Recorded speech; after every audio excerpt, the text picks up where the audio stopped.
వాక్కును దీవించి ఆశీర్వదించునుగాక. ఆమేన్. అందరం కూర్చుందాం. దయచేసి కొంచెం ముందుకు జరిగి కూర్చుందాం. యవనస్తులు ఇంకా స్త్రీలు, అమ్మ జ్యోతమ్మ, వెనకాల అన్ని కుర్చీలు ఖాళీయేనండి. లోపలికి వచ్చేయండి. దయచేసి ఏమనుకోకండి, మధ్యలో లేపుతున్నందుకు. లోపలికి వచ్చేయండి, చక్కగా లోపల కూర్చోండి. ఇంకా ఎవరైనా ఉంటే, స్త్రీలు చిన్నవారు ఎవరైనా ఉంటే కనుక లోపలికి వచ్చేయండి. దయచేసి ఎక్కువ శాతం లోపల కూర్చోవడానికి ఇష్టపడదాం. మంచిది, సాక్ష్యాల సమయం కాబట్టి దేవుడు మన పట్ల చేసిన మేలును కృతజ్ఞత కలిగి దేవుని ఎదుట నిలవబడి సాక్ష్యం చెప్పాలని, అలాగే క్లుప్తంగా చెప్పాలని ప్రభు పేరిట మీకు తెలియజేస్తున్నాం.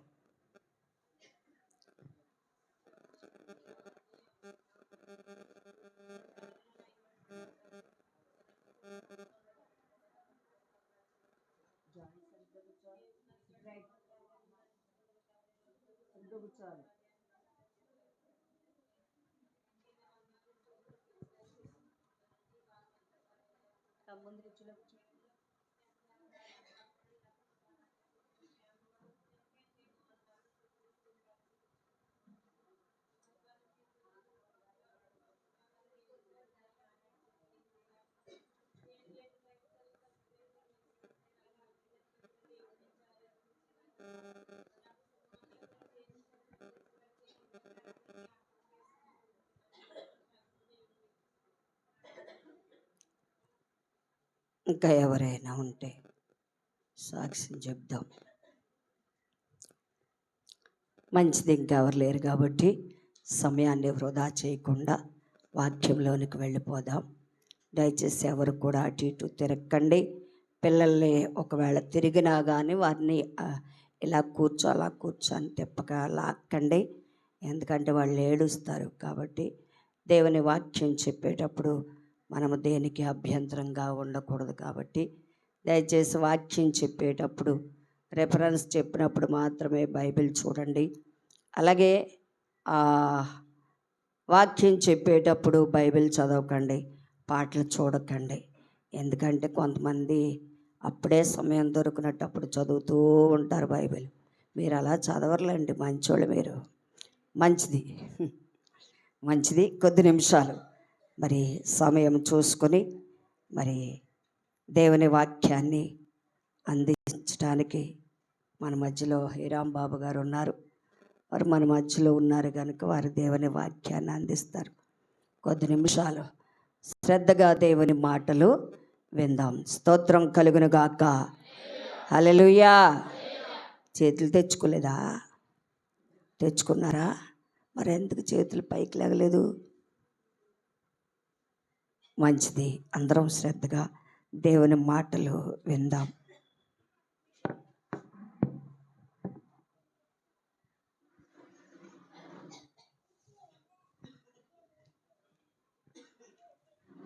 దేవునికి స్తోత్రం. హల్లెలూయా, హల్లెలూయా. కూడి వచ్చిన మీ అందరూ కూడా నా వందనాలు. అలాగే అవకాశం ఇచ్చిన అమ్మగారికి నా హృదయపూర్వక వందనాలు తెలియపరుస్తున్నాను. అంతకంటే ప్రాముఖ్యంగా ఈ స్థానంలో నన్ను నిలబెట్టి నా దేవుడు నన్ను ఈ రీతిగా వాడుకున్నందుకు ఆయనకి ఏమి ఇచ్చినా ఆయన రుణము నేను తీర్చలేను. ఏది ఏమైనా సమయాన్ని వృధా చేయకుండా వాక్య భాగంలోనికి వెళ్ళిపోదాం. గత వర్తమానం ఎవరికైనా గుర్తుందండి? ఎంతమంది వచ్చారు? గత వర్తమానం నేను చెప్పినప్పుడు అందరం వచ్చాం. ఏ ఉపమానం గురించి చెప్పాను? ఉపమానం అది కౌన్సిలర్ అమ్మగారు చెప్తున్నారు. ఎక్కడది? ఒక మనుష్యుడు ఏం చేస్తున్నాడో చెప్పాలి కీర్తి. ఒక మనుష్యుడు ఏం చేస్తున్నాడో, ఎక్కడి నుంచి ఎక్కడికి దిగుతున్నాడో, ఎగువ నుంచి దిగువకు దిగుతున్నాడు. అంటే ఏ ప్రాంతం నుంచి ఏ ప్రాంతంకి వస్తున్నాడో? యెరూషలేము నుంచి యెరికోకు దిగుతూ వస్తున్నాడు అనే దాని మీద ఎంతమంది ఆశీర్వదించబడ్డారని దాని మీద మనం మాట్లాడుకున్నాం. అది ఒక ఉపమానం. యేసు ప్రభు ఉపమానాలు అదొక ఉపమానం. ఈరోజు కూడా ఒక ఉపమానాన్ని మీకు పరిచయం చేసి నా వాక్యాన్ని అతి త్వరగా ముగిస్తాను. ప్రియమైన దేవుని పిల్లారా, యేసు ప్రభు 3.5 సంవత్సరాల సువార్త చేస్తున్నప్పుడు 3.5 సంవత్సరాల్లో కూడా ఆయన కొన్ని ఉపమానాలు చెప్పేవాడు. సందర్భానుసారంగా అక్కడ జరుగుతున్న పరిస్థితిని చూసి అక్కడ ఉన్న ప్రజలతో దేవుడు ఎలా మాట్లాడేవాడంటే ఉపమాన రీతిగా చెప్పేవాడు. ఉపమాన రీతిగా ఒక కలభావముగా ఒక భావము టైప్లో చెప్పేవాడు. చూడండి, అలాగా ఇంచుమించుగా ఒక 30 నుంచి 24 ఉపమానాలు చెప్పారు ప్రభువారు బైబిల్ గ్రంథంలో, 4 సువార్తల్లో కూడా. ఈ 20 నుంచి 30 ఉన్నటువంటి ఉపమానాల్లో ఈ ఉపమానము చాలా ప్రాముఖ్యమైనటువంటి ఉపమానము. ఈ పుస్తకము డాక్టర్ గారు రాశారు. ఒక యూదుడు రాయలేదు, ఒక భక్తుడు రాయలేదు, లేదా ఒక కులానికి సంబంధించిందో మతానికి సంబంధించిందో గోత్రుడు కాదు. కానీ లూకా అనేటువంటి ఈయన 2 పుస్తకాలు రాశాడు. ఏ పుస్తకాలు అయ్యి? లూకా గారు 2 పుస్తకాలు రాశాడు. ఒకటో లూకా పుస్తకం నేను చెప్పేస్తాను ఆల్రెడీ. ఇంకో పుస్తకం పేరేంటి? ఆదికాండమా? అపోస్తుల కార్యాలు. దేవునికి స్తోత్రం, హల్లెలూయా. 2వ పుస్తకం పేరు అపోస్తుల కార్యాలు. ఈ 2 పుస్తకాలు రాశాడు ఈయన. ఈ 2 పుస్తకాలు మీరు చదవగలిగితే మత్తయి సువార్త, మార్కు సువార్త, లూకా సువార్త, యోహాను సువార్త, 4 సువార్తల్లో కూడా ఇంచుమించు వచనాలు ఒకేలా ఉంటాయి. కానీ లూకా గారు రాసినటువంటి పుస్తకం మాత్రం చాలా వెరైటీగా ఉంటుంది. ఎందుకంటే ఆయన ఒక గోత్రుడు కాదు, ఒక యూదుడు కాదు, ఒక సమరయుడు కాదు. Is a doctor. ఆయనకు కలిగినటువంటి భావాన్ని, ఆయన చూసినటువంటి సత్యాలు అనేది ఏం చేస్తాడంటే ఒక బుక్ టైప్లో రాసి పెట్టాడు ఆయన లూకా. ఈ లూకా గారు దేవుడు మాట్లాడినటువంటి ఉపమానాలన్నిటిలో కూడా ఈ ఉపమానాన్ని చాలా అద్భుతకరంగా వివరించాడు ఈ లూకా గారు.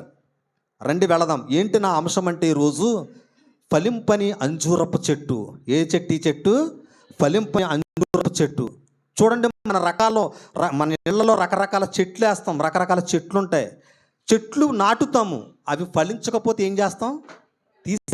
తీసేస్తాం, నరికేస్తాం.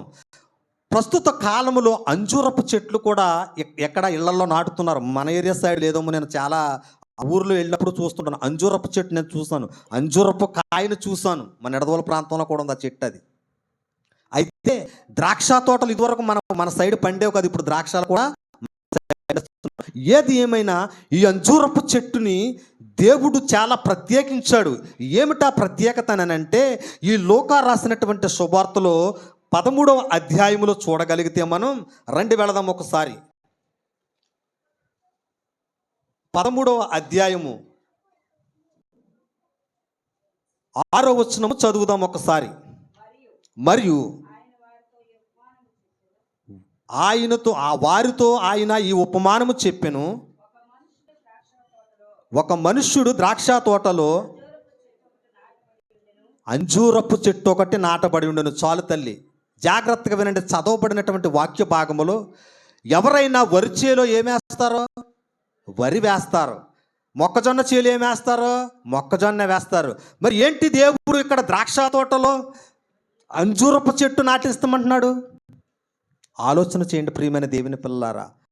మీరు చదవగలిగితే పై వచనాలు మొదటి నుంచి ఒక సందర్భం జరుగుతుంది. ఏంటి ఆ సందర్భం అంటే అక్కడ పిలాతు అని ఒక ఆయన ఉంటాడు.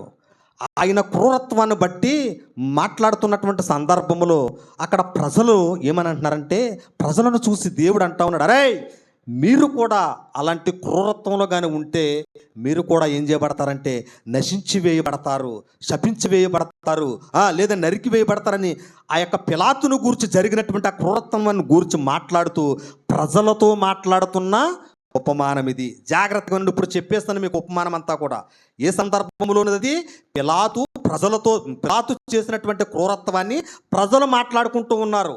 క్రూరత్వం గురించి ప్రజలు మాట్లాడుకుంటున్నారు. యేసు ప్రభు కూడా అక్కడే ఉన్నారు ఆ సమయంలో. యేసు ప్రభు అక్కడ ఉన్నప్పుడు ఆ క్రూరత్వం గురించి మాట్లాడుకున్నప్పుడు ప్రభువిస్తున్నటువంటి సమాధానం ఏమిటంటే, పిలాతు ఆ పని చేశాడు కదా, పిలాతు క్రూరత్వాన్ని బట్టి నాశనమైనట్టుగా మీరు కూడా నాశనం అయిపోతారు. ముందుకు వెళ్తూ ద్రాక్ష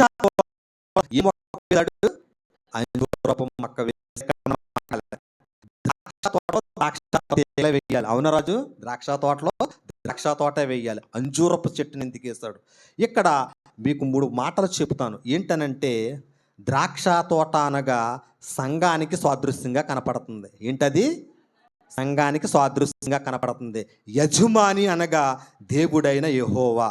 తోటమాలి ఎవరంటే ఎవరు? తోటమాలి ఎవరంటే యేసయ్య లేదా సేవకుడు. జాగ్రత్తగా ఆలోచించండి. ముగ్గురిని పరిచయం చేసేస్తాను మీకు.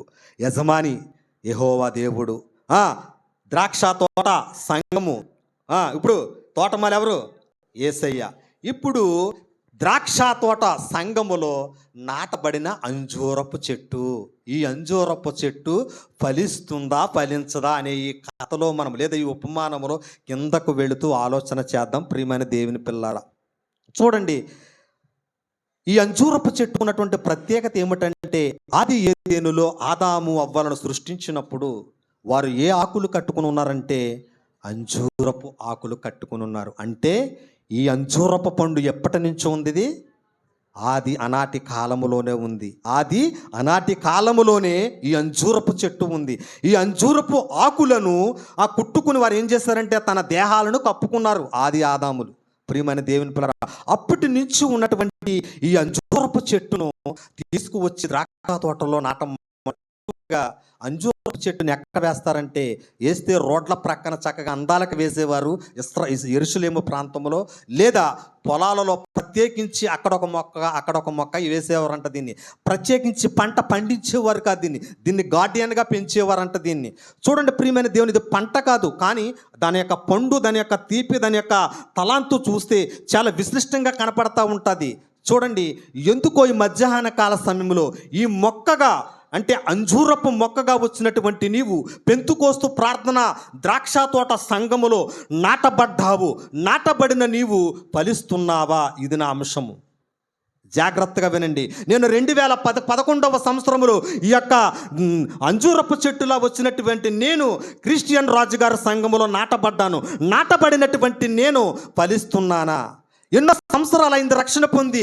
దైవజనులు ఇమ్మానుయేల్ రాజు గారు చెప్తా ఉన్నారు, అమ్మగారు చెప్తా ఉన్నారు, మంచి మాటలు, మంచి ఎరువు, మంచి మందు, మంచి వాక్యము, ఎరువు పోస్తున్నారు, నీరు పోస్తున్నారు, క్రీస్తు అనేటువంటి ద్రాక్ష రసమును తీసుకుంటున్నావు.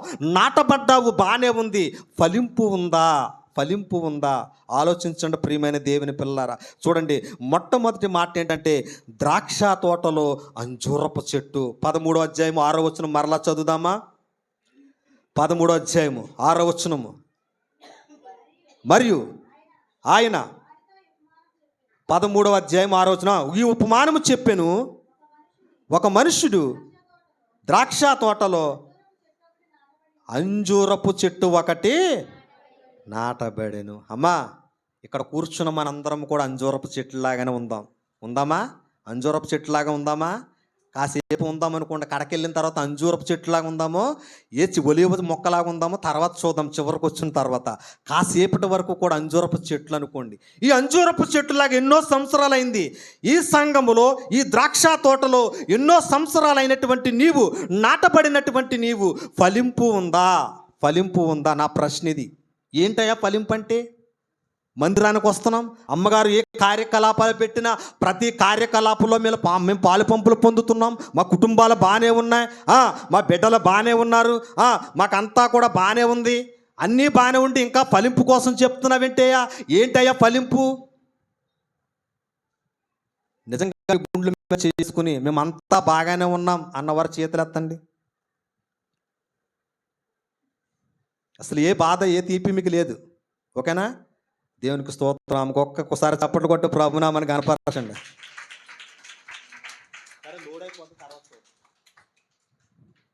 ఆమెకి ఏ తీపి, ఏ బాధ లేదంట. దేవునికి స్తోత్రం. మంచిది. అలాంటోళ్ళు దొరకడం మన సంఘంలో చాలా అరుదు. సరే, ఏది ఏమైనా ఫలింపు ఉండాలి. నాటబడ్డావు, బాగానే ఉంది, కానీ ఫలింపు లేకపోతే నా ప్రభు అంటున్న మాట ఏంటో తెలుసా? తీసేయి మొక్కనని అంటున్నాడు. చూద్దాం రండి. సాధారణంగా రోడ్ల ప్రక్కన పాతుతారు, లేదా పొలాల్లో వేస్తారు ఈ మొక్కని. చూడండి, కొన్ని రెఫరెన్సులు చూపిస్తాను మీకు. రెఫరెన్సులు కీర్తనకారుడు అంటున్నాడు. కీర్తనకారుడు 92వ కీర్తన 13వ చరణంలో చక్కటి మాట రాయబడింది. బయట కూర్చున్న వారు జాగ్రత్తగా వినండి, లోపల కూర్చున్న వారు జాగ్రత్తగా వినండి. మళ్ళా చదువుకేసింది. యెహోవా మందిరములో నాటబడినదై వారు మన దేవుని ఆవరణములో. అమ్మా, ఇప్పుడు వర్ధిల్లాలి, ఫలించాలి అని అంటే ఎక్కడ ఉండాలి మనం? మొట్టమొదటిగా దేవుని ఆవరణములో ఉండాలి, దేవుని మందిరములో ఉండాలి. నా దావీదు అంటున్న మాట ఏమిటో తెలుసా? ఎవరైతే దేవుని మందిరములో నాటబడతారో, దేవుని ఆవరణములో ఉంటారో, వారు ఏం చేయబడతారంట? వర్ధిల్లుతారు, ఫలిస్తారు, లేదా అభివృద్ధి చెందుతారు. మనం రామ మందిరానికి, సమయానికి రామ మందిరానికి ఒక్కొక్కసారి పెళ్ళిళ్ళు కానీ, దినాలు కానీ, తద్దినాలు కానీ, రకరకాలుగా మందిరాలు ఏం చేస్తున్నాం? మనం ఎగ్గొట్టేస్తున్నాం. ఇప్పుడు ఎక్కడ నాటబడితే వర్ధిల్లుతాం? మనము దేవుని ఆవరణములో ఉంటే నాటబడుతున్నాం. నాటబడితే ఇవన్నీ మనం అందరం కూడా ఇప్పుడు ఎవరము? అంజూరపు చెట్టు. మీరు అంజూరపు చెట్టుగానే మాట్లాడండి, నేను వాక్యం చెప్పినంతసేపు కూడా. ఆవరణములో ఉంటున్నావా? మందిరములో ఉంటున్నావా? లేదయ్యా, లేదయ్యా, ఈ వారం పని ఉంది, ఈ వారం డ్యూటీ ఉంది, లేదా ఈ వారం అనేకమైన పనులున్నా, ఈ వారం పెళ్ళి, ఈరోజు అక్కడికి వెళ్ళాలి, ఇక్కడికి వెళ్ళాలని మానవుడు ఏం చేస్తున్నాడంటే, అదిగో ఆ ఫలింపని అంజూరపు చెట్టులాగా నాటపడ్డాడు. కానీ మందిరములో ఏమి లేదు. ఇప్పుడు అంజూరపు చెట్టుకి ఫలింపు లేదు, వర్ధిల్లత లేదు. ఇంకో మాట చదువుతాను రండి. యాకోబు రాసినటువంటి పత్రిక మొదటి అధ్యాయము, యాకోబు రాసినటువంటి పత్రిక మొదటి అధ్యాయము 21వ వచనము. అందుచేత సమస్త కల్మషమును, విర్రవీగుచున్న దుష్టత్వమును మాని లోపల నాటబడి, బ్రదర్స్ అండ్ సిస్టర్స్, లోపల నాటబడి, నేను మరలా చెప్తున్నా, నా వైపు చూడండి, మరలా అమ్మను ఒక్కదాను బైబిల్ చూడండి, నా వైపు చూడండి. లోపల నాటబడి, సమస్త దుష్టత్వమును విడిచిపెట్టి, సమస్త పాపాన్ని విడిచిపెట్టి, లోపల నాటబడి అంటే ఏ లోపల నాటబడి? దేవుని మందిరములో, దేవుని హృదయములో, లేదా నీ యొక్క పాపము లేనటువంటి పరిశుద్ధ హృదయములో ఎక్కడ నాటబడి, దేవుని స్థలములో నీవు నాటబడి, ఆ చదువు తల్లి కిందకి, రక్షించుటకు శక్తిగల వాక్యమును. చాలు తల్లి. ఇప్పుడు ఏ వాక్యాన్ని అంగీకరించాలి? శక్తిగల వాక్యాన్ని అంగీకరించాలి.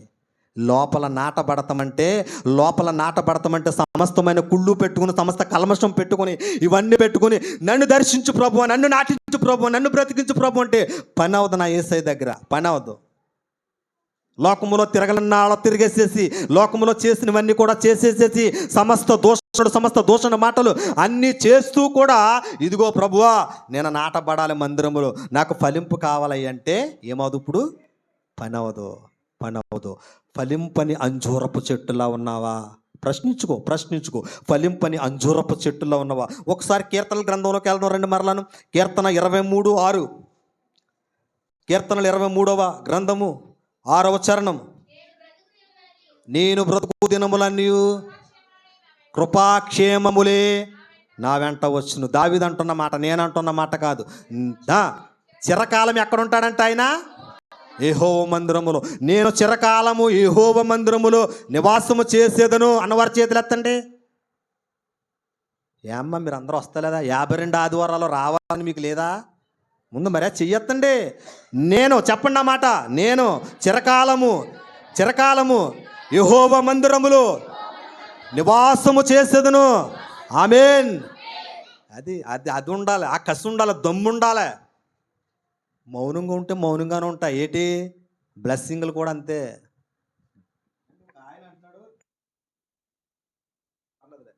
దేవునితో ఎలా మాట్లాడతాడు అంటే తెలుసా? ఒక ఆయన పాస్టర్ గారు ఆయన అంటున్నాడు, మంచం మీద కూర్చుని, లేదా ప్రార్థనలో కూడా ఆయన ఎలా మాట్లాడతాడు? ఒక ఫ్రెండ్షిప్లా మాట్లాడుతాడు, ఒక ఫ్రెండ్లా, లేదా ఒక భార్య భర్త ఎలా మాట్లాడుకుంటారు, ఏమైనా విషయాలు చెప్పుకుంటారు కదా, ఇలాంటి అలా మాట్లాడుకుంటారంట. నాకు చెయ్యాలి నువ్వు ఏది ఏమైనా సరే, నాకు ఈ సంవత్సరం ఏది ఏమైనా సరే 5,000 రూపాయలు చీర కొనాలి ఈ మీటింగ్స్కి ఏమైనా సరే అని ఎలా అయితే మాట్లాడుకుంటారో, సేమ్ అలాగే పాస్టర్ గారు ప్రభుతో కూడా అలాగే మాట్లాడతారంట. నాకు ఆశ్చర్యం వేసింది. ప్రార్థన అంటే మనం పంతులు గారు మంత్రాలు చదువుతాడు, ఓం దందాయసం అని అలా చదువుకుపోతాం తప్ప కానీ ఏంటి ఈ విచిత్రమైన మాటలంటే నాకు అర్థం కాలేదు. ఆయన అలాగే మాట్లాడతాడంట.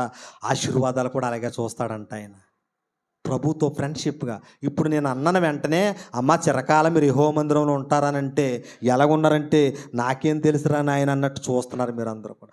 ప్రతి దానికి జవాబు ఉండాలి. ప్రతి దానికి దైవజనుడు అడుగుతున్న ప్రతి దానికి నువ్వు ఎప్పుడైతే ఆమేనని నువ్వు అనుకుంటావు, నీ జీవితంలో అది ఏమవుతుంది? జరుగుతుంది. ప్రియమైన దేవుని పిల్లారా, ఇంకొక చిన్న రెఫరెన్స్ ఇంకో మాటలోనికి వెళ్ళిపోదాం. 52:8 కీర్తన 52:8. అమ్మా బ్రదర్స్ ఏనండి, నేనైతే దేవుని మందిరములో పచ్చని ఒలీవ చెట్టు వలె ఉన్నాను. చూడండి, ఇంకొక మాట ఏంటంటే, ఎవరైతే దేవుని మందిరములో ఉంటారో వారు ఎలా ఉంటారంటే ఇప్పుడు పచ్చని ఒలీవ చెట్టు వలె. అంజూరపు ఆకండి, నేను చూసాను చెట్టు. అంజూరపు ఆకు ఎప్పుడూ పచ్చగానే ఉంటుంది, అంజూరపు పండు కూడా పచ్చగానే ఉంటుంది. మేడి పండులా ఉంటుంది కానీ పచ్చగా ఉంటుంది ఆ పండు. జాగ్రత్తగా వినండి, పచ్చగా ఉంటుంది. ఇక్కడ దావీదు అంటున్నాడు, నేను ఎక్కడుంటే మందిరములో ఒలీవల మొక్కవలి, దేవుని మందిరములో ఉంటే ఒలీవల మొక్కవలి, పచ్చని ఒలీవ మొక్కవలి. నోవాహు వాడ వదిలినప్పుడు, బన్నీ వింటున్నావా? నోవాహు వాడ వదిలినప్పుడు తీసుకొచ్చింది ఒక పావురం. ఏమిటా ఆకు? పచ్చని ఒలీవ ఆకు తీసుకొచ్చింది, ఎండిన ఒలీవ ఆకు కాదు. ఎండిన ఒలీవ ఆకు తీసుకొస్తుంటే నోవాహు అక్కడ దిగకపోదుడేమో పడవలో నుంచి. పచ్చని ఒలీవ ఆకు మొక్క తీసుకుని వచ్చింది కాబట్టే దాని సాదృశ్యం ఏమి కనపడిందంటే, చుట్టూ ఉన్న ప్రపంచమంతా మునిగిపోయింది, కానీ భూమి మీద ఇదిగో ఈ ఒలీవ చెట్టు మొలుస్తుంది, చిగురుస్తుందంటే ఇదిగో నేను దిగొచ్చు అనే ఒక ఆలోచన, ఒక సందర్భానికి వచ్చి వెంటనే దిగాడు. ఎక్కడ దిగాడు వాడు ఆయన? అమ్మా, ఆరారాతు కొండ మీద దిగాడు. 2 నదులు ప్రవహిస్తాయి, 2 నదులు. ఆ నదుల మధ్యన దిగాడు. ఆ నదులు సందర్భం వచ్చినప్పుడు మీకు చెప్తున్నది ఒక మెసేజ్. అది ప్రియమైన దేవుని పిల్లరా, ఆ ఒలీవ చెట్టు వలె ఉంటానంటున్నాడు దావీదు. చిరకాల మందిరములు ఉంటే నీవు నేను కూడా. మొట్టమొదటి మాట ఏంటంటే, ద్రాక్ష తోటలో నాటబడిన అంజూరపు చెట్టు. అప్పుడే నిద్రపోతుంది మామ, నిద్ర వద్దు దయచేసి. నాటబడిన అంజూరపు చెట్టు. ఇప్పుడు ఏ తోటలో నువ్వు నాటబడ్డావు? పెంతుకోస్తు ప్రార్థనా మందిరం అనే ద్రాక్ష తోటలో అంజూరపు చెట్టుగా వచ్చి నీవు ఇక్కడ నాటబడ్డావు. నాటబడినటువంటి నీవు ఎక్కడి నుంచి ప్రయాణం మొదలవుతూ ఉంది. రెండో మాట ఏంటో వెళదాం. ఇప్పుడు నా ప్రభువు నీ గురించి ఒక మాట అడుగుతున్నాడు. ఏంటా మాట అంటే, ఫలాలు కోసం అన్వేషణ. ఫలాలు కోసం అన్వేషణ. మరి నాటబడ్డావు కదా, మొక్కగా నిన్ను తీసుకొచ్చి ఇక్కడ నాటించారు. ఎల్లమ్మో పుల్లమ్మో ఎవరో ఒకడు ద్వారాగా నువ్వు రక్షించబడి మార్పు చెంది నీ హృదయాన్ని పరిశుభ్రత చేసుకుని ఇక్కడికి వచ్చి క్రిస్టియన్ రాజు గారి యొక్క ఆయన యొక్క పరిశుద్ధ చేతులతో నువ్వేం చేపడ్డావు? రక్షించబడి బాప్తిస్మం పొంది నాటబడ్డావు. నాటబడినటువంటి నీవు ఇప్పుడు నా ప్రభు ఏం కావాలని కోరుకున్నాడంటే, ఫలాలు కావాలని అన్వేషిస్తున్నాడు. ఎక్కడ రాజు ఫలిస్తున్నాడా? కీర్తి ఫలిస్తుందా? తల్లి ఫలిస్తుందా అని నా దేవుడు ఏం చేస్తున్నాడంటే అన్వేషణ చేస్తున్నాడు. మందిరములో అన్వేషణ చేస్తున్నాడు. నా బిడ్డలైనటువంటి వారు ఈ అంజూరపు మొక్కను తీసుకొచ్చి ద్రాక్ష తోటలో వేశాను కదా, వేసినటువంటి వేళ్లను ఫలిస్తున్నారా అని ప్రశ్నించుకుంటూ నా దేవుడు తిరుగుతూ ఉన్నాడు. దేవుడు అంటే అక్కడ మీరు ఒక సందర్భాన్ని జ్ఞాపకం చేసుకోవచ్చు. తోటమాలి తిరుగుతూ ఉన్నాడు. తోటమాలి నా యేసయ్య, తోటమాలి నా యేసయ్య తోటలో తిరుగుతూ ఉన్నాడు. ఎవరు ఫలిస్తున్నారని ఈ అంజూరపు చెట్టు తిరుగుతున్నాడు. చూడండి 13వ అధ్యాయము 6వ వచనం కింద నుంచి సగం నుంచి చదువుదాము. చదవండి. 6 నుంచి చదివేంటి, పర్లేదు, చదవండి.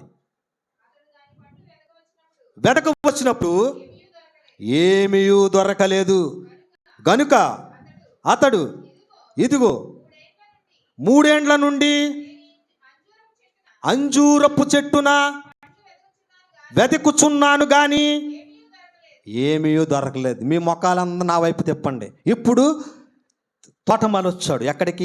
ఎక్కడికి? ఆ అంజూరపు చెట్టు దగ్గరికి, లేదా అంజూరపు చెట్టుగా ఉన్నటువంటి నా దగ్గరికి యేసయ్య వచ్చి అంటున్న మాట ఏంటి? వెతుకుతా ఉన్నాడు. ఫలింపుందని. ఎన్ని సంవత్సరాలు వెతికాడు? 3 సంవత్సరాలు వెతికాడంటండి. ఇది నేను చెప్తున్న మాట కాదు, బైబిల్ చెప్తున్న మాట. ఏమండి, ద్రాక్ష తోటలో అంజూరపు చెట్టు నాటించాడు దేవుడు. నాటించినటువంటి ఆ చెట్టు చుట్టూరు 3 సంవత్సరాలు తిరిగాడంట తోటమాలి నా యేసయ్య. తిరిగిన తర్వాత 3వ సంవత్సర కాలం అంటున్నాడు, ఏమి కనపడలేదంట, ఫలాలేమీ కనపడలేదంట. నా యేసయ్య ఒకవేళ నిరుత్సాహపడిపోయి ఉండొచ్చు. అయ్యో, ఎక్కడా లేనటువంటి తీసుకొచ్చినటువంటి మంచి నీరు దానికి పెట్టానే, మంచి ఎరువు దానికి వేసానే, మంచి వాక్యము దానికి అందించానే, ఎన్నో సమస్యలు వచ్చినప్పుడు మోకరించి ప్రార్థన చేశానే ఈ అంజూరపు చెట్టు కోసం. అదిగో దుష్టుడు తన మధ్యలోనికి రాకుండా ద్రాక్ష తోటకు ఏ రీతిగా కాపుదల ఉంటుందో అలాంటి కాపుదల ఈ అంజూరపు చెట్టుకి ఇచ్చానే, అయినా కానీ ఈ అంజూరపు చెట్టులో ఫలింపు లేదే అని దేవుడంట అన్వేషిస్తూ బాధపడుతున్నాడంట. ప్రియమైన దేవుని పిల్లారా, చూడండి ద్రాక్ష తోటకి ఎంత భద్రత అంటే చెప్తాను, ఒక చిన్న మొక్క చెప్తాను, జాగ్రత్తగా ఉండండి. ద్రాక్ష తోటకి చుట్టూరు కూడా కంచె ఉండాలి, నెంబర్ 1. నెంబర్ 2 ఏంటంటే ఖచ్చితంగా మనుష్యుడు ఖచ్చితంగా కాపలాదారుడు లేదా తోటమాలి ఖచ్చితంగా ద్రాక్ష తోటకు ఉండాలి. ఎందుకనంటే ఏ సమయాన్ని ఏ పక్షులు వచ్చి పొడుచుకుచ్చుంటాయో తెలియదని ఖచ్చితంగా మనుష్యుడు ఉంటాడు ద్రాక్ష తోటకి. అలాంటి ద్రాక్ష తోట మధ్యలో అంజూరపు చెట్టుగా నన్ను నాటినటువంటి నేను లోకాశల చేత, పాపము చేత, లోకపు తలంపుల మధ్య ఎన్నో ఆశలు పెట్టుకుని నా జీవితాన్ని నేనే నాశనం చేసుకుంటున్నాను. కానీ అదుగో దేవుడు నా కొరకు ఎంతో మంది దైవజనులు ఇక్కడ నిలవబెట్టి వాక్యాన్ని ప్రకటించి హృదయానికి గుచ్చుకునేలా మాటలు చెప్పిన ఇంకా అంజూరపు చెట్టు అంటే నాకు ఏమి లేదంటే ఫలింపు లేదు. దేవుడు నా గురించి ఏం చేస్తున్నాడు తెలుసా? కన్నీరు కారుస్తా ఉన్నాడు. 3 సంవత్సరాలు అయింది పంట వేసి, 3 సంవత్సరాలు అయింది చెట్టు నాటి, ఇంకా ఫలింపు లేదా? మా ఇంటి దగ్గర ఒక చెట్టు ఉంది, పనస చెట్టు. మా ఇంటి వెనకాల ఒకే సంవత్సరం ఒక కాయ కాసిందంతే, తీసుకొచ్చి మందిరంలో పెట్టాం. తర్వాత సంవత్సరం ఏమి లేవు, కాయలు లేవు. నేను అడగనటువంటి రైతులు లేరు. అందరిని అడిగాను, బాబు మా దగ్గర చెట్టు ఉంది, ఒక సంవత్సరమే కాసింది, అసలు ఒక్కాయ కాసింది, ఇంకా కాయడం లేదు. దాన్ని ఏం చేయాలంటే ఆడి దగ్గరికి వెళ్ళి ఈడి దగ్గరికి వెళ్ళి రకరకాల ఎవరికి వచ్చిన వాళ్ళు చెప్పారు. కానీ అని అనుకున్నాను. మా భార్య అనేది, బాబు ఈ సంవత్సరం చూసి దీన్ని ఏం చేద్దామంటే లేపేసి పొయ్యిలో పెట్టేద్దామంది. నేను అన్నాను, చూద్దాం, ఇప్పుడు దీని బరువును ఏమైనా భుజాల మీద మోతనం వింటే సరే వదిలే అంది. మా నాన్న కూడా నరకడం ఎందుకు, దీన్ని నరకకూడదు, చెట్లు ఎలా ఉంచినప్పుడు మీరేం బరువులు మోతున్నారంటే అన్నాడు. వదిలేస్తాం. మొన్న అనుకోకుండా అదేదో పురుగు ఏదో పట్టేసింది. ఆ పురుగు పట్టేసిన కానీ పిందులు వస్తున్నాయి, రాలిపోతున్నాయి. ఇంచుమించు 1000 పిందె అవి వస్తున్నాయి, రాలిపోతున్నాయి. పురుగులు పట్టేసి రాలిపోతున్నాయి.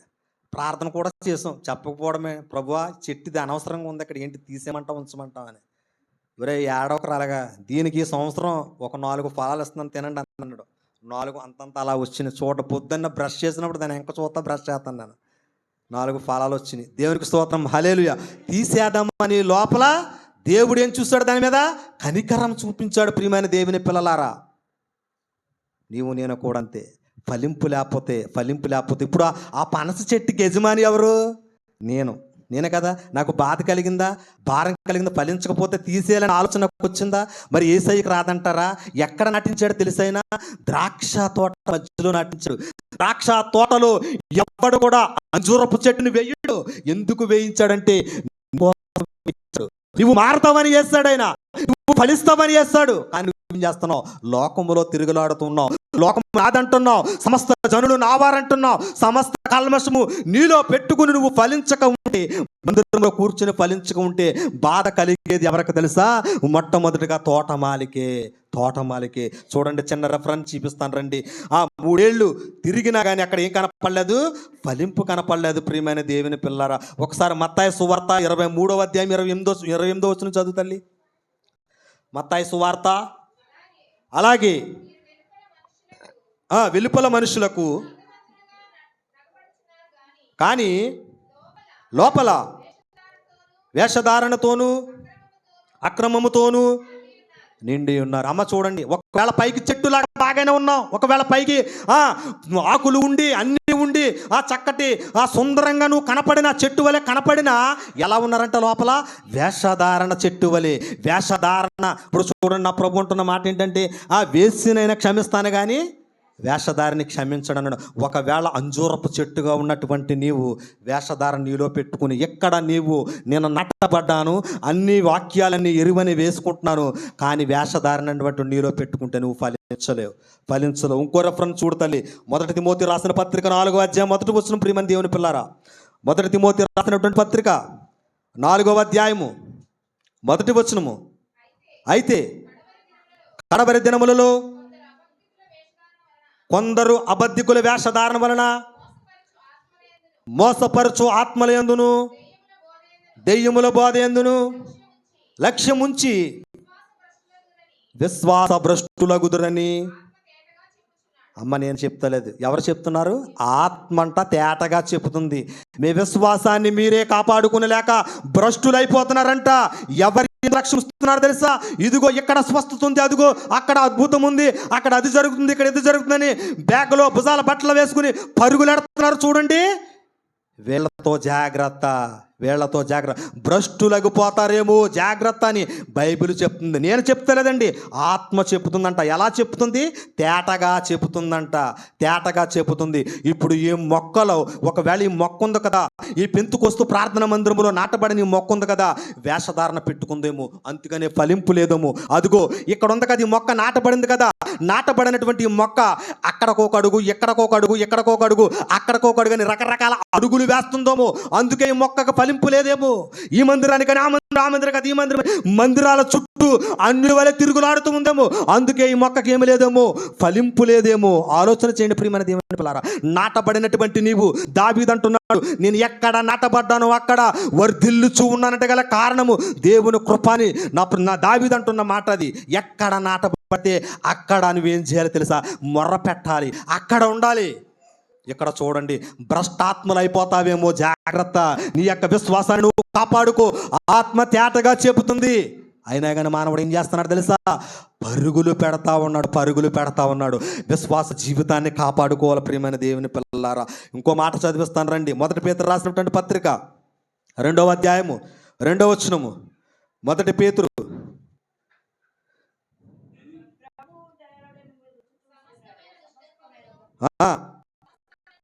కపటమును, అసూయను, దూషణ మాటలను మాని పోలికై నిర్మలమైన వాక్యమును మా పాలన వలన రక్షణ విషయములో అపేక్షించుడి. చాలండి, రక్షణ విషయములోనంట చాలా జాగ్రత్తగా ఉండాలి. ఒకవేళ రక్షణ పొందో బాగానే ఉంది. చూడండి, ఎక్కడ సత్య వాక్యం వినపెడతాదో అక్కడ ఖచ్చితంగా వెళ్ళొచ్చు, తప్పేమీ లేదు. కొన్ని సంఘాల్లో వీడు పిలిస్తే వాడు, వాడు పిలిస్తే వీడెళ్ళడం. సంఘాల్లో ఏం జరుగుతున్నా తెలుసా? కులం అనే గజ్జు ఉన్న చోట నా ప్రభు ఉండడు. మరలా చెప్తున్నాం, ఏ సంఘాల్లో అయితే కులం అనే గజ్జు అనే కొంపు ఉంటుందో, కొంపున్న చోట నా ప్రభు ఉండడు. మాలడుగుల్లో మాలడు చెప్పాలి, మాదిగడుగుల్లో మాదిగడు చెప్పాలి, కమ్మడుగుల్లో కాపాడుగు, కమ్మడుగుల్లో కమ్మోడో చెప్పాలి, కాపాడుగుల్లో కాపాడు. ఇలాంటి రూల్స్ ఆఫ్ రెగ్యులేషన్ మనం పెట్టుకున్నవయ్యి బైబిల్ ధర్మశాస్త్రంలో లేదు, ఎక్కడా లేదు. మనం పెట్టుకున్నవయ్యి. అందు గురించే క్రైస్తవులపై ఒకడంటే ఒకడ పడక క్రైస్తవుల మీద బురద ఎందుకు చల్లుతున్నారంటే, రే ముందర మీరు నిబ్బరంగా ఉండండి అని అంటున్నారు. మనల్ని 5 ఏళ్ళు ఎట్టి చూపిస్తున్నారంటే, ముందర మీరు కలిసికట్టుగా మీరు ఉండండి రా, తర్వాత మాకు చెప్తురు కానీ అంటున్నారు. మాకు అది మాలోని చర్చ అండి, అది మేము రామండి. వాళ్ళకి మీకు గొడవలా, మేము రామండి. అది ఆ కొమ్మరద, మేము రామండి. ఇక్కడ ఇదే. ఇందుకే మనం కొట్టుకు చచ్చిపోతుంది. ఎక్కడ తెలుసా? ఇందుకే ఇలాంటివన్నీ పెట్టుకుని నేను పెంతుకోస్తు మందిరంలో నాటబడ్డాను అంజూరపు మొక్కగా అని నువ్వంటే నా ప్రభువు నీకు ఫలింపు అనేది ఇవ్వడు. జాగ్రత్త ప్రియమైన దేవుని పిల్లలు. గలతీయులకు రాసిన పత్రిక 5వ అధ్యాయము 2వ మాటలో ఉన్నాం మనం. గలతీయులకు రాసిన పత్రిక 5వ అధ్యాయము 22వ వచనం చదువుదాం ప్రియమైన దేవుని పిల్లరా. అయితే ఆత్మ ఫలమేమనగా ప్రేమ, సంతోషము, సమాధానము, దీర్ఘశాంతము, దయాళత్వమును, మంచితనము, విశ్వాసమును, సాత్వికమును, ఆశానిగ్రహము. ఇట్టి వారికి విరోధమైన న్యాయమైన హేతువు. ఇప్పుడు ఎన్ని ఫలాలు? 9. ఏ ఫలాలు అంటారంటే వీటిని షడ్రుచులు అంటారు. అమ్మా, ఆత్మ ఫలాలు అంటారు, షడ్రుచులని అంటారు. బైబిల్ థియాలజీ చెప్పిన షడ్రుచులు అని అంటారు. ఆత్మ ఫలాలు. నా దేవుడు కోరుకునేది ఏంటంటే, అమ్మా బయట కూర్చున్న వారికి కూడానండి, నేను వీడు ఇప్పుడు దాకా చెప్తున్నాడు ఫలింపంటే ఏంటో అని అనుకుంటున్నారు. ఫలింపంటే ఇవి ఆత్మ ఫలాలు, ఇవి ఉండాలంట. ఈ ఫలాలు ఉంటాయని వెతుకులాడుతూ ఉన్నాడు యజమాని. ఈ ఫలాలు లేవు మన దగ్గర. ఎంతసేపు కూడా లోకములో విడిచిపెట్టవలసిన వాటి గురించే మన ఆలోచన, సంపాదన, ఇంకా రకరకాల, నా పిల్లలకు పెళ్ళిళ్ళు, నా పిల్లలకు చదువులు, నా పిల్లలకు ఉద్యోగాలు, ఏంటి సతమతమైపోతూ బీపీ, షుగర్లు అన్నీ సతమతం. మానవుడు సర్వ రోగాలని తెచ్చుకుంటూ మానవుడు ఏమైపోతున్నాడంటే రోగాలను కొని తెచ్చుకుని సతమతమైపోతున్నాడు ప్రియమైన దేవుని పిల్లలారా. ఇక్కడ దేవుడు అంటున్న మాట ఏంటంటే, ఇదిగో ద్రాక్ష తోటలో నిన్ను నాటాను కదా, నాటినటువంటి నీవు ఈ 9 ఫలాలు నీ దగ్గర ఉండాలి. ఫలింపు కోసం దేవుడు వెతుకుతూ ఉంటే ఈ ఫలింపులో 9 ఫలాలు ఉండాలి. దీర్ఘశాంతము దయాళు, ఇప్పుడు చదివించాను కదా, ఆ 9 ఫలాలు ఉండాలి. 9 ఫలాలు దొరుకుతాయోమని తోట యజమాని మొక్క చుట్టూరు ఎన్ని సంవత్సరాలు తిరిగాడు రా? ఎన్ని సంవత్సరాలు తిరిగాడు? 3 సంవత్సరాలు తిరిగాడు. 3 సంవత్సరాలు తిరిగినా కానీ ఏమి లేదు, ఫలింపు లేదు. ప్రియమైన దేవుని పిల్లలారా, ఫలింపు లేదు. ఒకసారి ఇర్మియా రాసినటువంటి గ్రంథము 29వ అధ్యాయం 28వ వచనము. ఇర్మియా రాసినటువంటి గ్రంథం 29వ అధ్యాయం 28వ వచనము. కదా కాక నివసించుటకై ఇండ్లు కట్టించుకునిడి, ఫలములు తినుటకై తోటలు నాటిడి అని బబులోనులోనున్న.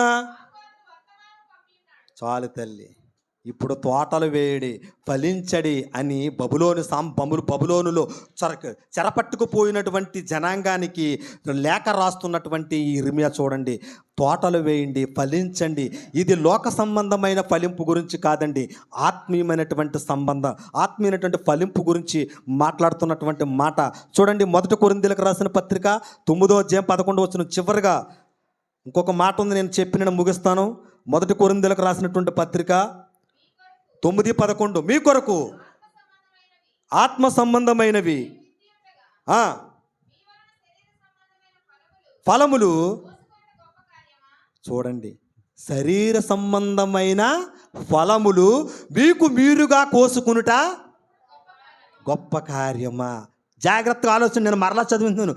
మీకు మీరుగా శరీర ఫలములు కోసుకునుట మీకు గొప్ప కార్యమా? ఇందులో ఒక ఉదాహరణ చెప్పనా? చాలామంది అనుకుంటారు, పాస్టర్ గారి దగ్గరికి వస్తారు లేదా పాస్టర్ గారి దగ్గరికి వస్తారు దేనికోసం? ఉద్యోగం రావాలనో లేకపోతే ధనము గురించో ఆర్థిక విషయంలో కార్యము జరిగిపోద్ది, దేవుడు ఇచ్చేస్తాడు. మరలా ఎక్కడ కనపడం తెలుసా? మందిరములో దైవజనులు కనపడం. ఇది శరీర సంబంధమైనటువంటి కార్యము, శరీర ఫలం ఇది. నువ్వు అడిగావు, క్షమించండి, దైవజనులు అడిగారు, ప్రార్థించారు, నువ్వు మరలా ఎక్కడికి రాలేదు?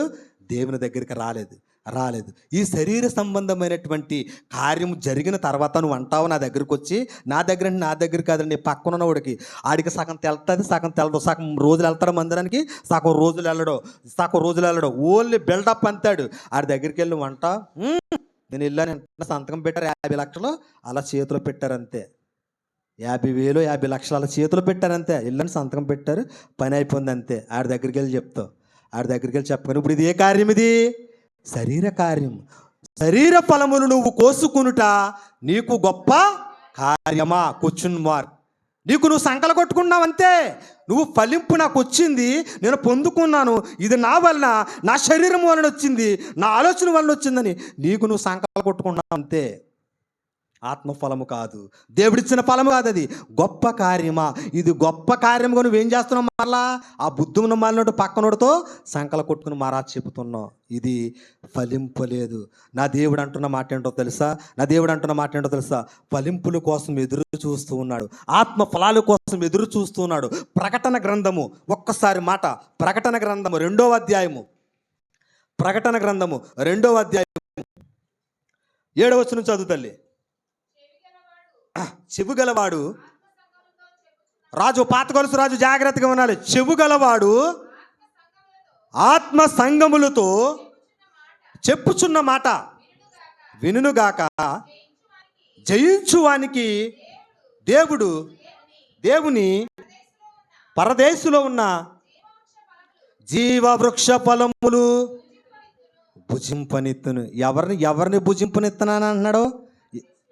పరదేశుల్లోనున్న, ఎవరైతే దేవుని మాటలు విని, ఎవరైతే నాటబడి ఇక్కడ కూర్చుని దేవుని వాక్యానికి లోబడి ఆయన యందు భయభక్తులు కలిగి దేవుడు మాట్లాడుతున్న మాటలు చెప్పారులే, ఇది నా కోసమే వాక్యము ఎందుకు చెప్పింది అని వాక్యానికి విరుద్ధంగా, వాక్యాన్ని గుచ్చుకోకుండా వాక్యానికి విరుద్ధంగా ఎవరైతే మాట్లాడతారో వారు కాదండి జీవ ఫలమిచ్చు వృక్షాలు తినేది, వారు కాదండి.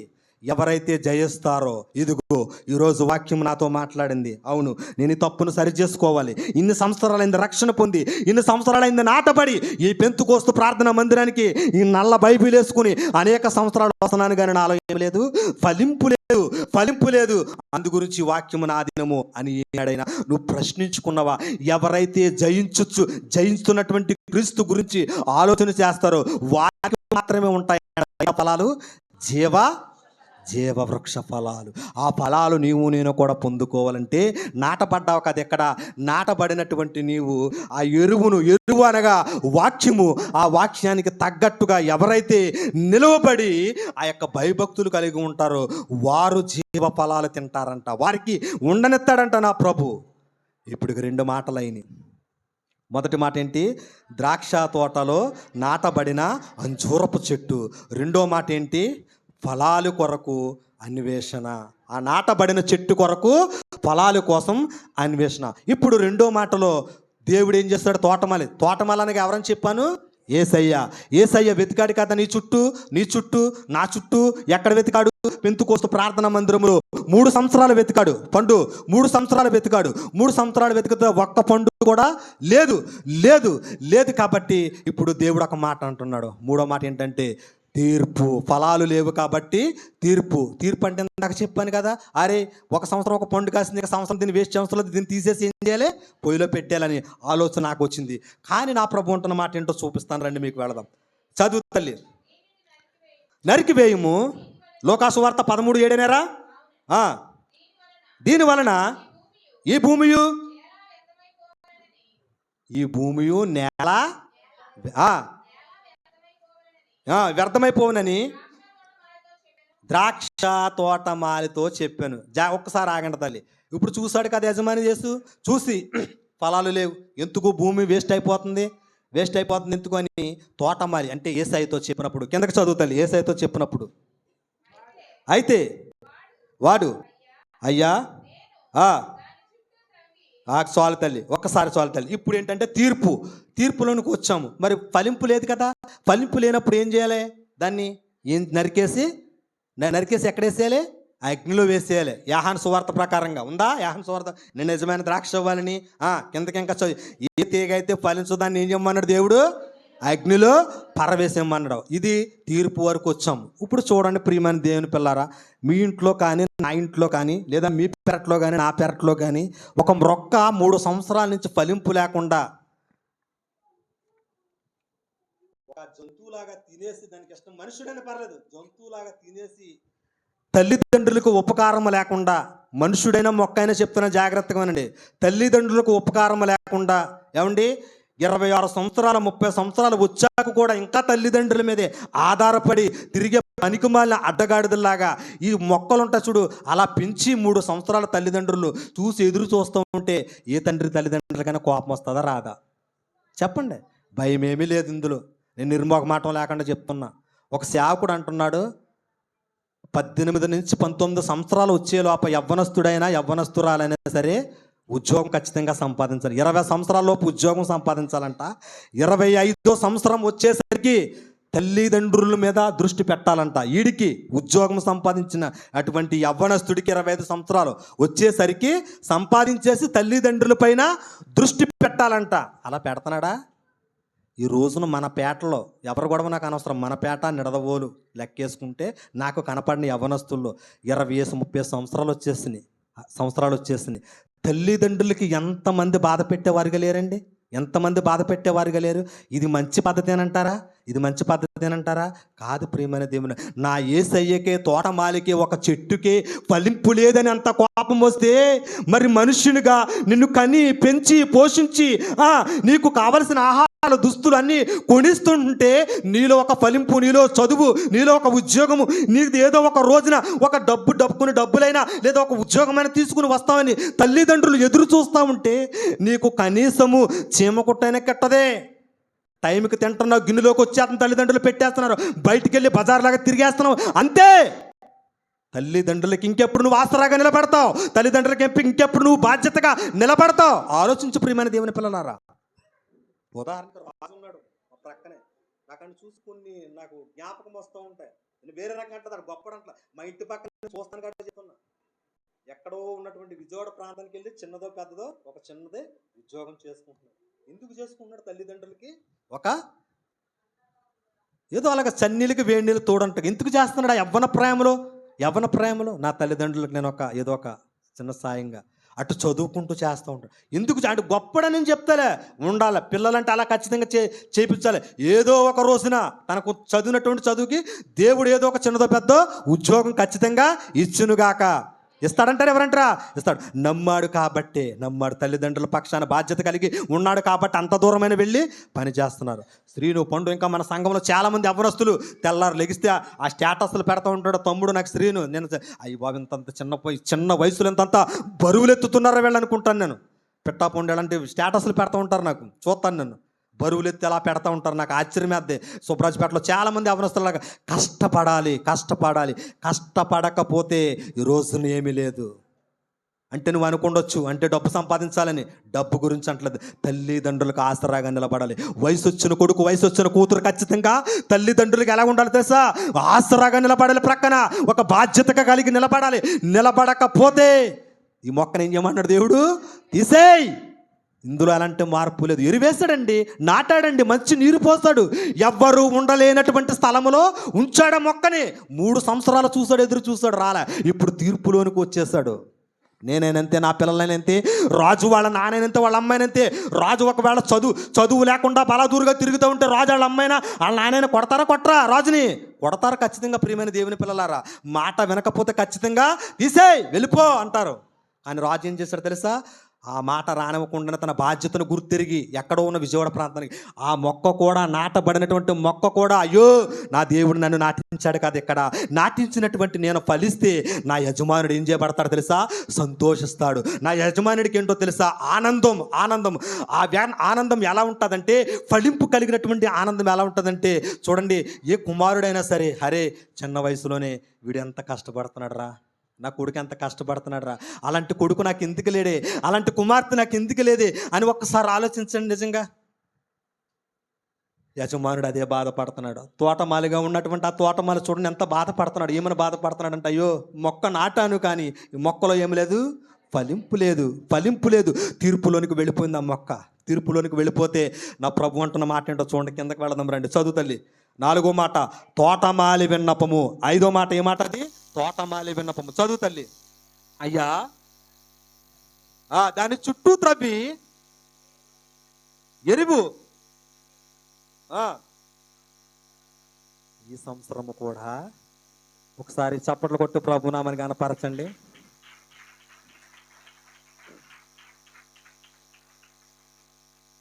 యేసయ్య అంటున్నాడు, తోటమాలి అంటున్నాడు, రే కుదురం కూర్చోరా, తోటమాలి అంటున్నాడు తీసేయని నిర్ణయం తీర్పులను తెచ్చిన తర్వాత యజమానుడు తీసేయమంటే తోటమాలి ఏమంటున్నాడంటే, యజమానుడు యెహోవా, తోటమాలి యేసయ్య, సంఘములో నేనున్నాను, నన్ను అంటున్నాడు నా యేసయ్య, ఇదిగో ప్రభువా ఈయన పక్షాన్ని, ఈ అంజూరపు మొక్క పక్షాన్ని ఇదిగో ఈ సంవత్సరం చూడు, నేను దీని చుట్టూ త్రవ్వి ఎరువేస్తాను.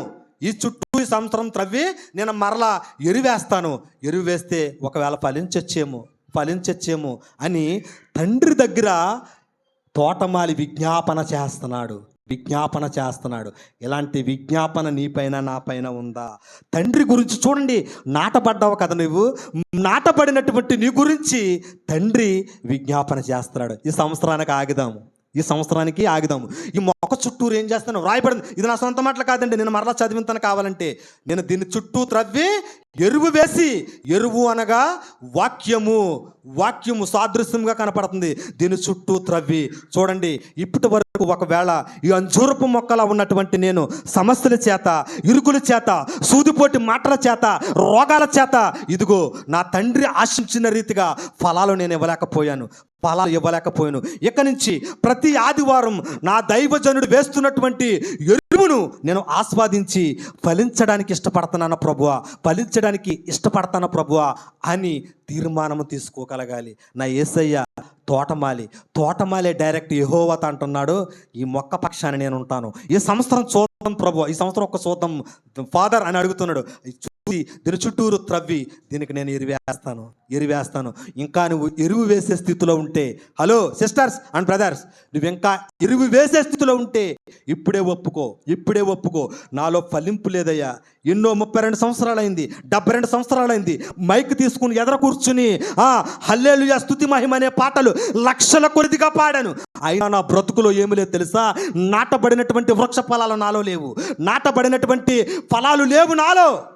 నా భక్తి జీవితం ఎలా ఉందంటే, ఏదో ఇక్కడ ఉన్నంతసేపు మాత్రమే, బయటకు వెళితే బాహుబలిలా ఉంది నా సినిమా, నా బ్రతుకు, నా జీవితము అని నువ్వు అనుకున్నట్లయితే, నా ప్రభు అంటున్న మాట ఏంటో తెలుసా? నీ మీద కూడా కనికరమ చూపించి, నీ మీద కూడా జాలి చూపించి, ఇదిగో ఈ సంవత్సరము అంటే 2026 ఏప్రిల్ నెల రాకముందు, క్షమించండి, మార్చి నెలలో మేము ఉన్నాం ప్రభువా.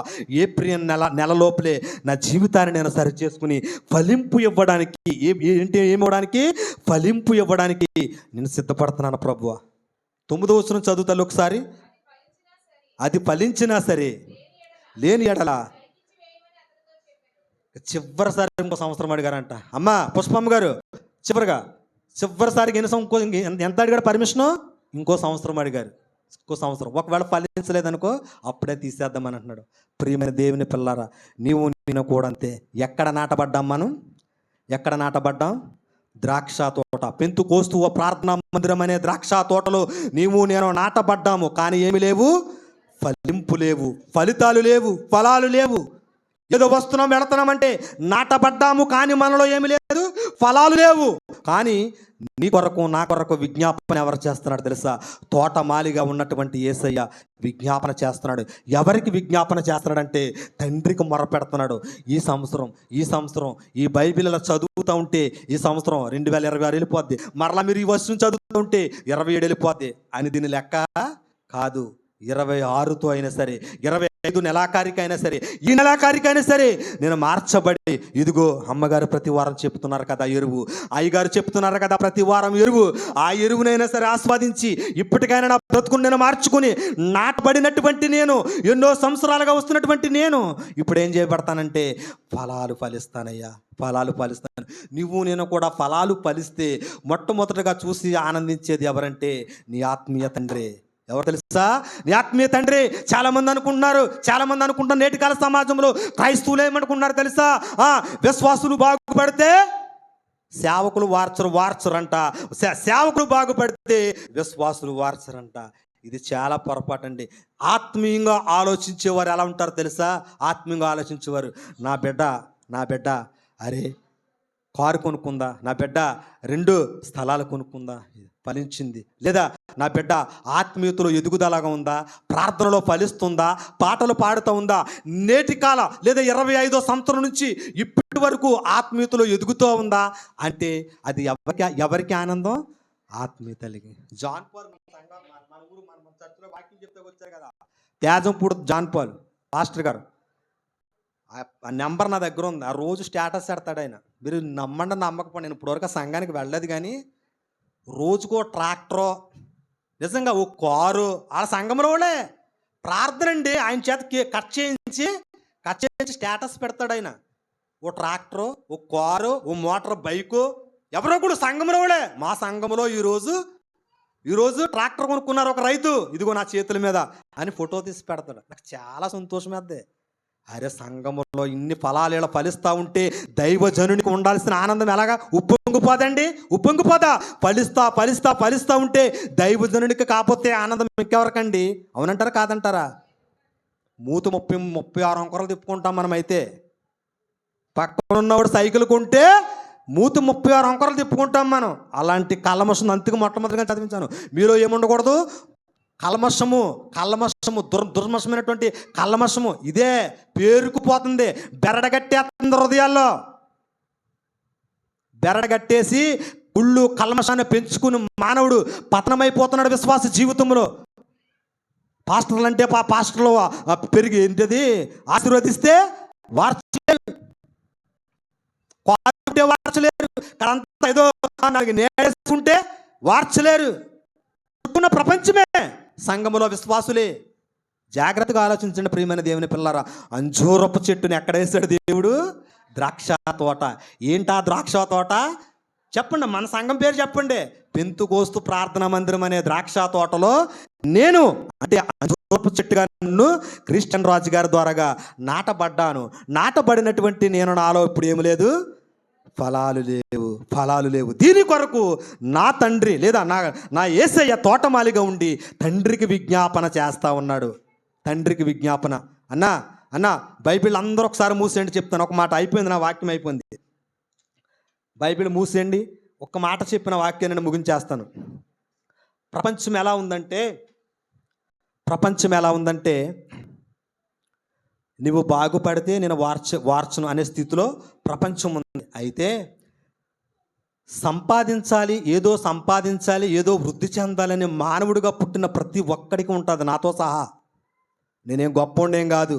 నా పిల్లలు ఆశీర్వదించబడాలని నాకు ఉంటుంది, నా సంఘము ఆశీర్వదించబడాలని తల్లికి ఉంటుంది, అందరికీ ఉంటుంది. కానీ నెరవేర్చబడాలి అని అంటే ఇందాక చదివించాను చూసారా, నాటబడ్డావు కదా. నాటబడినటువంటి నీవు మొట్టమొదటిగా ఎరువు సరి అయినది ఉండాలి. వాక్యము సరైనది ఉండాలి. ఎందుకు వాక్యము సరైనది ఉండాలంటే సంఘాలలో, జాగ్రత్తగా వినండి, సంఘాలలో ఎలా ఉందంటే చెప్పామా, ఈరోజు వచ్చారా, వెళ్ళిపోయామా, అంతే. ఇక్కడి నుంచి బయటకు మెట్లు దిగిన తర్వాత ఏం చెప్పారో ఏం విన్నారో కూడా అర్థం కాని పరిస్థితి. ఎరువు సరి అయినది లేక ఫలించలేకపోతుంది. ఏంటి? అంజూరపు చెట్టు మొట్టమొదటిగా.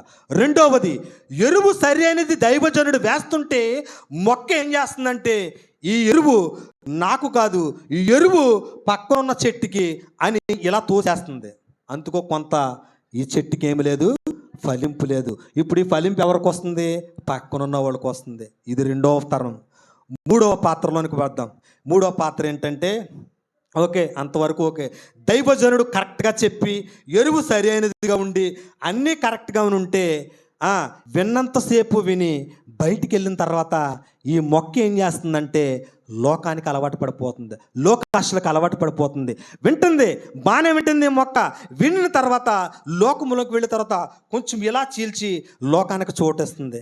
అక్కడ ఏమైపోతుంది? ఉన్నది మొత్తం కూడా ఊడిపోతుంది. ఫలింపు లేకపోవడానికి గల కారణాలు ఈ మూడు. మొట్టమొదటిగా ఎరువు సరైనదిగా ఉండాలి. వేసినటువంటి ఎరువును నువ్వు సొంతంగా ఖచ్చితంగా ఆస్వాదించాలి. ఆస్వాదించినటువంటి నీవు బయటికి వెళ్ళి మరలా లోకానికి చోటిస్తున్నావు. ఈ మూడు విషయాలు నువ్వు ఎప్పుడైతే లోపల పెట్టుకుంటావో నీ జీవితంలో ఫలింపు ఉండదు. ప్రియమైన దేవుని పిల్లారా, ఈరోజు నా అంశం ఏమిటి? మరలా అడుగుతున్నా. ఫలించని అంజూరపు చెట్టు. దేవుడిని ఎక్కడ వేశాడు? దేవుడు ద్రాక్ష తోటలో వేశాడు. ఆ ద్రాక్ష తోట ఏ తోట? అది పెంతుకోస్తు ప్రార్థనా మందిరం అనే ద్రాక్ష తోట. ఆ తోటమాలి ఎవరు? యేసయ్య. యజమానుడు ఎవరు? యెహోవా దేవుడు. ఆ ద్రాక్ష తోటము సంఘము. ఈ మూడు విషయాలు కూడా జాగ్రత్తగా దృష్టి పెట్టుకోండి. ప్రియమైన అందరూ కూడా ఫలించాలి. ఫలించకపోతే ఈ మొక్కకు ఏమి లేదు, ఇప్పుడు విలువ లేదు. పెంతుకోస్తు ప్రార్థనా మందిరంలో క్రిస్టియన్ రాజు గారి మొక్కగాను వెదుకుచున్నావు కదా. ఎదుగుచున్న నీలో ఫలింపు లేకపోతే సంవత్సరాలుగా నేను వస్తున్నానండి, మాకు అది ఇది నన్న ఏం ఉపయోగం లేదు. నాకు తెలియగడుతున్న ఒక సేవకుడు వచ్చి ఒక ఏదైనా ప్రశ్న వేస్తే, బైబిల్లో కానీ ఏదైనా ప్రశ్న వేస్తే నిర్మోహమాటం లేకుండా లేచి చెప్పేవారిగా ఉండాలి. అలా చెప్పేవారిగా మనం ఉండలేదు. నేను ఎందుకన్నానంటే, ఈరోజు నేను వాక్యం చెప్తున్నానా, 2 వారాలు పోయిన తర్వాత మరలా అడుగుతామనుంటే సమాధానం ఎవరికి రావడం లేదు. ఎందుకు రావడం లేదంటే గుర్తుపెట్టుకుంటలేదు. ప్రియమైన దేవుని పిల్లారా, ఉపమానాల గురించి చెప్తున్నా 2 వారాల నుంచి. మొట్టమొదటిగా ఏం ఉపవారం? పోయిన వారం ఒక మనుష్యుడు కింద నుంచి పైకి వెళుతున్నాడా, పైనుంచి కిందకు వస్తున్నాడా? పైనుంచి కిందకు వస్తున్నాడు. ఈరోజు ఉపమానం ఏమిటి? ఫలించని అంజూరపు చెట్టు. గుర్తుపెట్టుకోండి. ఏంటి ఉపమానం ఈరోజు? ఫలించని అంజూరపు చెట్టు. ఎవరన్నా అడిగితే ఈరోజు ఏం చెప్పారంటే టక్కని మాట చెప్పేవారిగా ఉండాలి. ఈ రోజున మీ అమ్మగారు ఏం చెప్పారంటే టక్కన మాట చెప్పేలాగా ఉండాలి. మనం చెప్పం. ఈరోజు సీరియల్ ఏం జరిగిందంటే అది చెప్తామంటారా కాదంటారా? చెప్తాం. ఎంతమంది చూస్తారు కదా సీరియల్లో? ఈ మధ్యన టీవీ పిచ్చి చెట్టింది. ఎవరికే? మా భార్య గారికి. అందరికీ ఉన్నాయి. ఇంతకు మూలనట్టు అది బూజట్టు బల్లిలు పాకేస్తుంది దాని మీద. 10 సంవత్సరాలు అవుతుంది టీవీ పక్కన పెట్టేసి. 10 సంవత్సరాల పైన అవుతుంది. లాగచ్చొచ్చు కదా. ఏటి కేబుల్ ఇంకో సంవత్సరం ఆగమ్మా ఆడు వస్తాడు కదా, కాలేజీ వచ్చిన తర్వాత ఏదన్నా కలిపిద్దాం పోని, ఆ వాక్యాన్ని కలిపించు కలిపించు అన్నం పెట్టినప్పుడు. ఎప్పుడు అన్నం పెట్టినప్పుడు, ఉత్తప్పుడు అయితే మన సమాధానం చెప్పాడు మగోళ్ళు. అన్నం పెట్టినప్పుడు కలిపించండి. అంత ఆశ, అంత ఫోర్స్ చేసేది ఏమి ఉండదులే, అడిగితే అంతే. మాకు అలాంటి అవకాశం ఉండదు. మేము ఏమన్నా ల్యాప్టాప్ పెట్టుకుని ఏం జరుగుతుందంటే సోషల్ మీడియా చూస్తాం మా పిల్ల. కానీ టీవీ పిచ్చి ఉండదు. అంటే ఎవరన్నా చూసినప్పుడు ఆమె కలుగుతుంది. ఇందాక చెప్పాను కదా, మొత్తం అంతా వినేసి బయటికి వెళ్ళి కొంచెం తిరుతారు నాలంటోడని, ఇలా తెరిచి బాబాని లోకం రా అని, అలాగా టైప్లో కొంచెం ఆ మధ్యన సాతానుడు అలాగా ఆమె కనుక అది ఎవరికైనా పెడతా ఉంటాడు. ప్రియమైన దేవుని పిల్లారా, ఆలోచించండి. టీవీలు ఇవి కాదు. మీరు సోషల్ మీడియాలో చూస్తున్నారో లేదు, చిన్న పెద్ద తేడా లేదు. ఇంత పిల్లనండి, ఇంత పిల్లనే కులం కోసం ఏం చేస్తారు? తొక్కేశారు. చంపడం కాదు, తొక్కేశారు. దేనికోసం తెలుసా? ఎక్కడ తెలుసా? ఒక అన్య గుళ్ళు దగ్గర. అమ్మగారు మీకు తెలిసిందో లేదో తెలియదు, అమ్మగారికి తెలియదు. ఒక చిన్న పాపనండి, ఆమె వెళ్ళింది, వాళ్ళ అన్నయ్య పాప వెళ్ళారు. రే దీనికి టికెట్ తీసుకుంటారా మీరు, దర్శనం కావాలని. అంటే టికెట్లు మా దగ్గర డబ్బులు లేవన్నారు. డబ్బులు లేవన్నందుకు ఆ గోదొండల పక్కకింటే సామెను పట్టుకుని చితాపాత తొక్కేశారు. వాళ్ళు ఎవరో తెలుసా?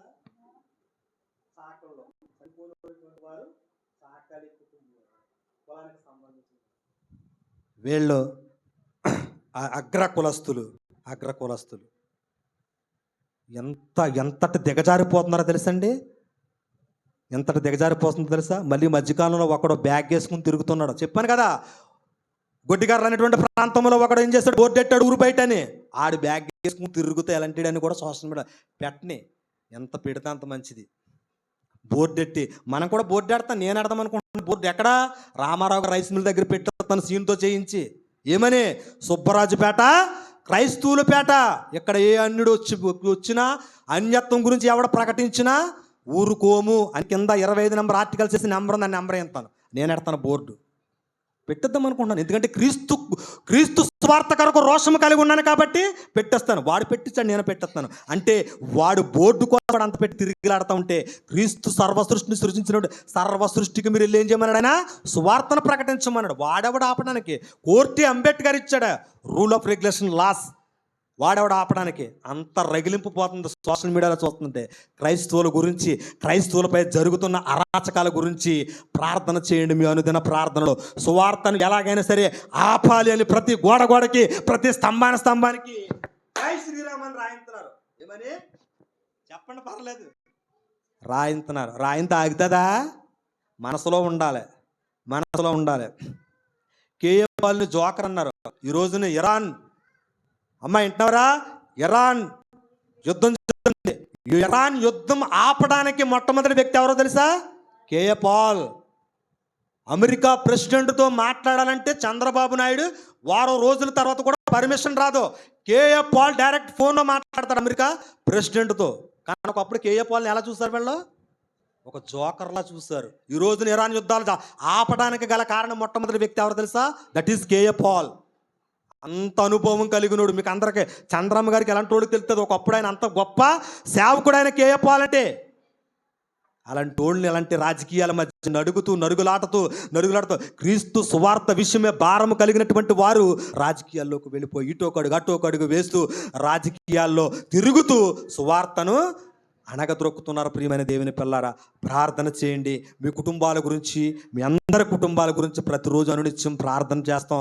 మరి మీరందరూ కూడా ఆనాడు యేసు క్రీస్తు ప్రభువారు నాటబడిన ఆ యొక్క ఏ తోట, అది ద్రాక్ష తోటలో నాటబడిన అంజూరపు చెట్టులా ఉండకుండా క్రీస్తు అనేటువంటి ఈ యొక్క క్రీస్తు సౌరభ్యములోనికి వచ్చిన మీరందరూ కూడా అంజూరపు చెట్టు మాదిరిగానే ఎదుగుచూ దైవజనునికి ఫలాలు కనపడేలాగా జీవించులాగున మీరందరూ ఉండాలని కోరుకుంటూ వాక్యాన్ని ముగిస్తాను. దేవుడు ఈ కొద్ది మాటలు దీవించి ఆశీర్వదించునుగాక. ఆమేన్. మీరందరూ కూడా అలాగే ఉండండి. ఒక పల్లవి, ఒక చరణం. ఇది నేను ఎప్పుడూ వినలేదు. 1986 నేను పుట్టిన సంవత్సరంలో రాశారంటే ఈ పాట. అంజూరపు చెట్టు గురించి. అంజూరపు చెట్టొకటి నాటెను ద్రాక్ష వనములు. ఎవరైనా విన్నారా ఈ పాట? చంద్రమ్మ గారి కానీ ఎవరైనా? అంజూరపు చెట్టొకటి నాటెను ద్రాక్షవనముల్లో,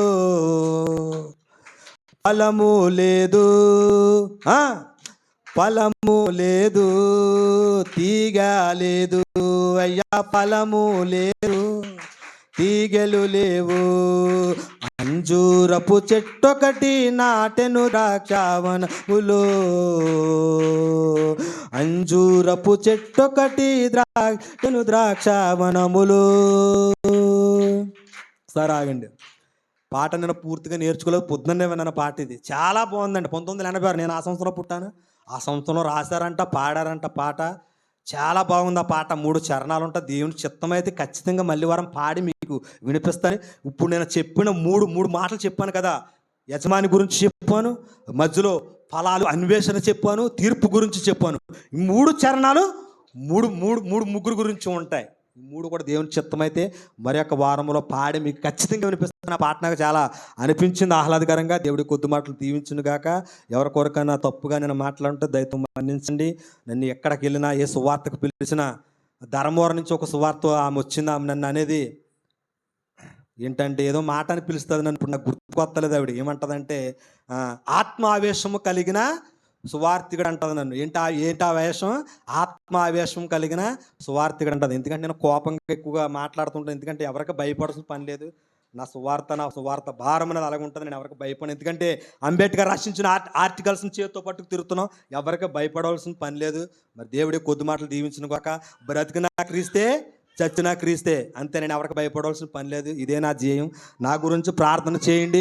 2026 సంవత్సరంలో నేను ఒక పని చేయాలని ఆశపడుతున్నాను. నేను కూడా ఖాళీ సమయంలో సువార్తకు వెళ్ళాలని ఆశపడుతున్నాను. ఒంటరిగా చేయాలని అనుకున్నాను. నాతో పాటు ఎవరైనా వచ్చినా పర్లేదు. నేనైతే ఒంటరిగా చేయాలని సిద్ధపడుతున్నాను. ఇప్పటివరకు ఎవరికి చెప్పలేదు. సంఘముగా బహిరంగంగా ఇప్పుడే చెప్తున్నాను.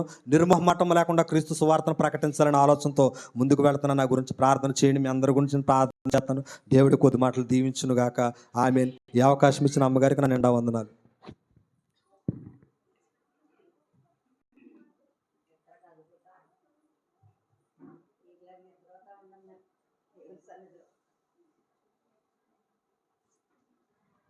మంచిదండి. ఇంతవరకు చక్కని వాక్యాన్ని విన్నాము. ఇంత చక్కగా